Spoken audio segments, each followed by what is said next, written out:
Assalamu alaikum wa rahmatullahi wa barakatuh.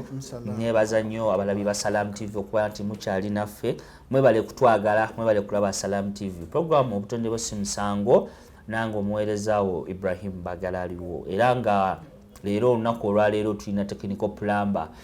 Oba oliawo bw'omuyita amanyanga era technical plumber teririiko ayinza obutayitaba oba obutakutunuulira. So omuntu olina omuwa ekitiibwa kye, era tulina omwami technical plumber Sentume Abdusalam agezaako okutunnyonnyola embeera ye gye yatuukako okubeera nti ate ali kyali nti togenda musanga nga ali awo yeekubagiza ali mu nnyiike,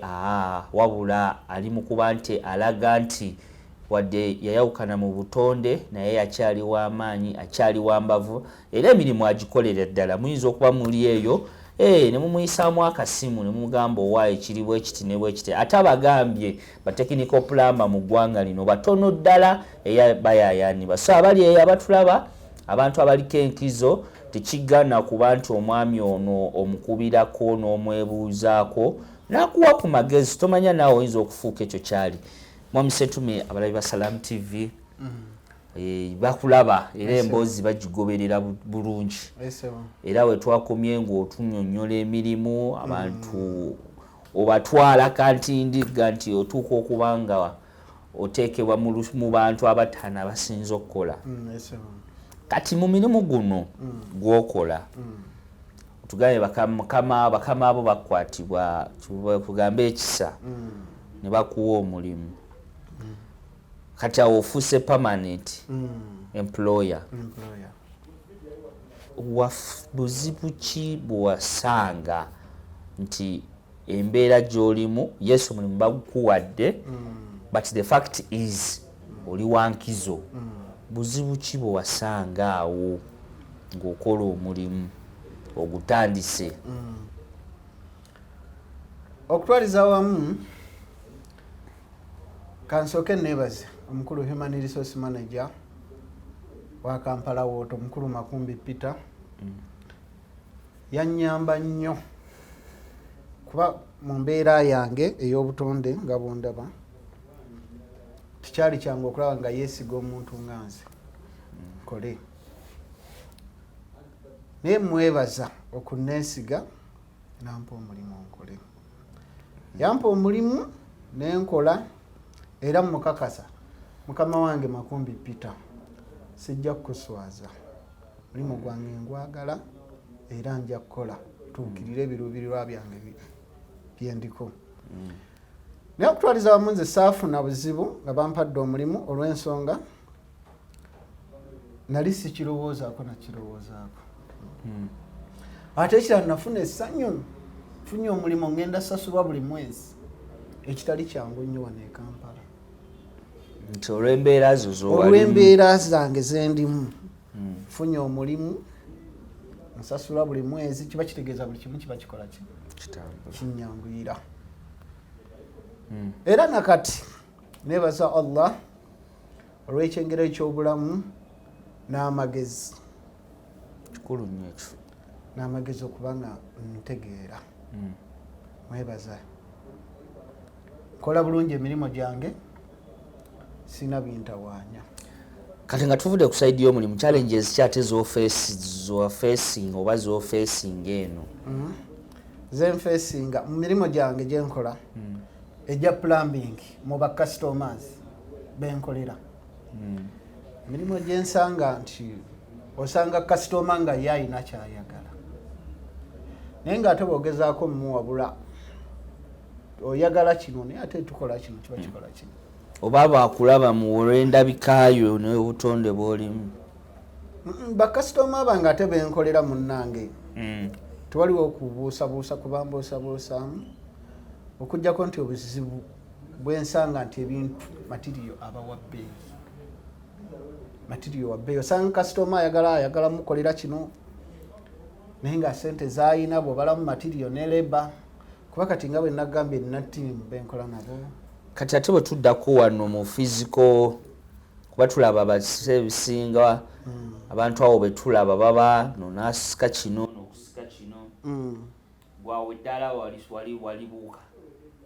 Awo nze mbeera awo neebaza Allah nti awo nakola ki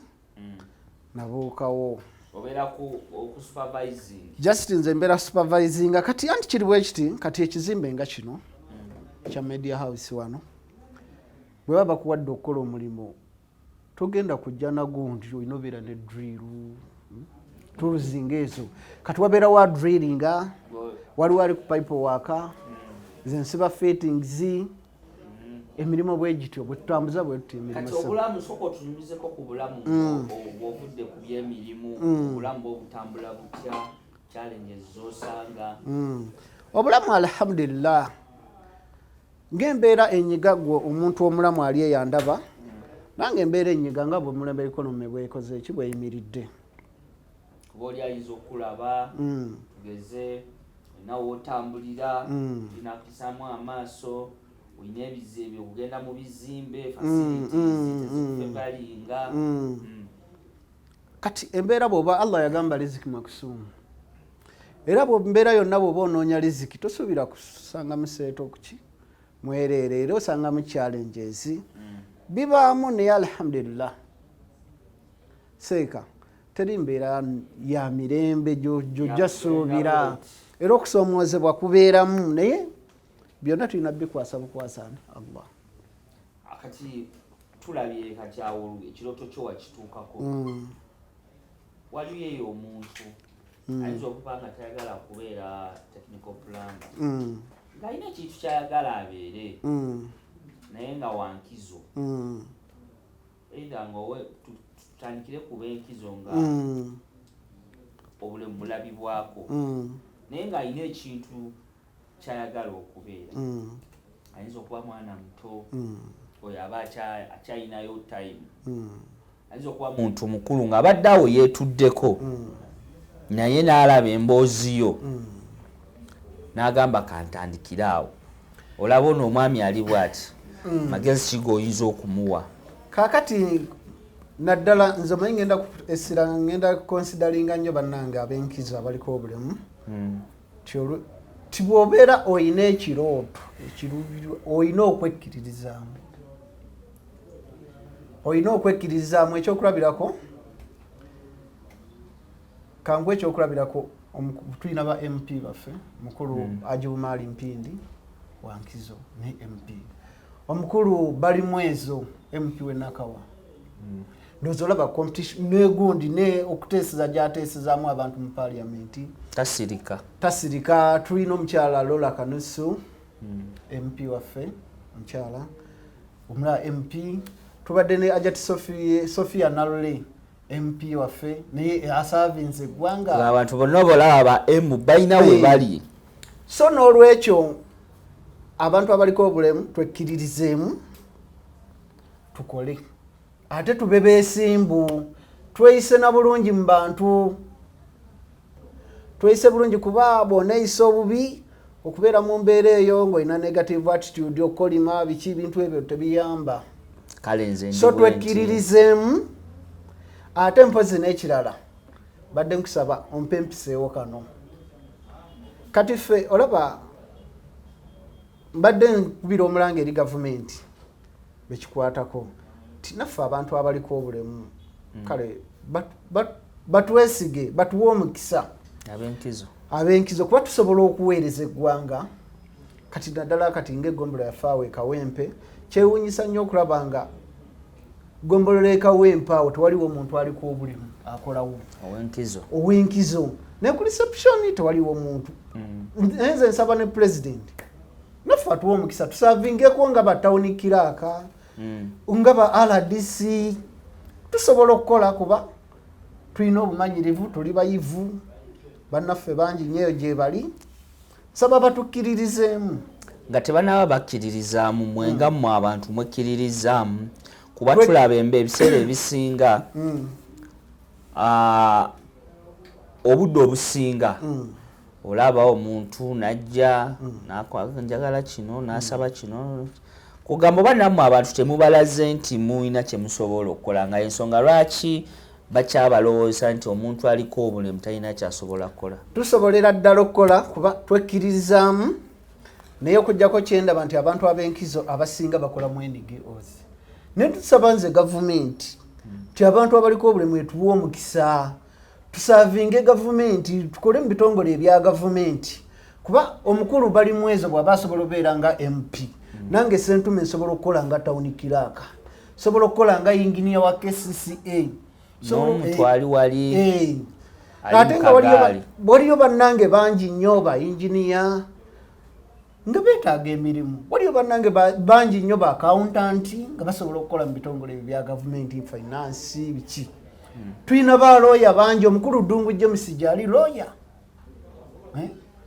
batuwe emikisa batuwe chance batuwesige tusobola okuweereza ate tuli vigilant twagala emirimu gyaffe kati watunyonjere n'otugamba oba omuntu ali akulaba ku Salam TV n'omugamba nti okuba nti obaako kyotuukako ekiroto kyoyagala n'okuba omwesimbu omugumiikiriza omunyiikivu kansubire abalabi ba Salam TV akakaloozo mukategedde tulinawo abantu nga obulemu abufunye bukulu nga ggwe ate abantu abo be basinga obungi tulina ne bali bannaffe abazaalibwa nabo ye embeera n'agitegeera nti yoye mu mubwongo bwe mu birowoozo bye aba ekifaananyi akirina kuva mu buto azze akifuna naye ono akifunye mu bukulu wano oyo muwa magezi ki oyo munnange afunye obulemu obukulu kyemusaba muzzaamu obuzza maanyi nga nange banzizaamu amaanyi aleme kwenyooma yekkiririzemu nga Ssentume we nekkiririzaamu kuba kino kiba kizze permanent incapacity tekigenda vaawo era bwe kiba kizze weerwaneko wekkiririzeemu olabe nti nno otambuza obulamu nga butambula ate nsaba ne bannange ne bakama baffe abatukozesa bannange naffe muteekeko feva kuba oluggi lw'obulema luggule kadde mwaka abantu bakama bange abandaba eyo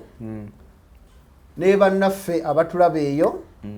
mbasaba muffe balingeko abantu abaliko obulemu kuba oluggi lw'obulema luggule essaawa yonna oluyingira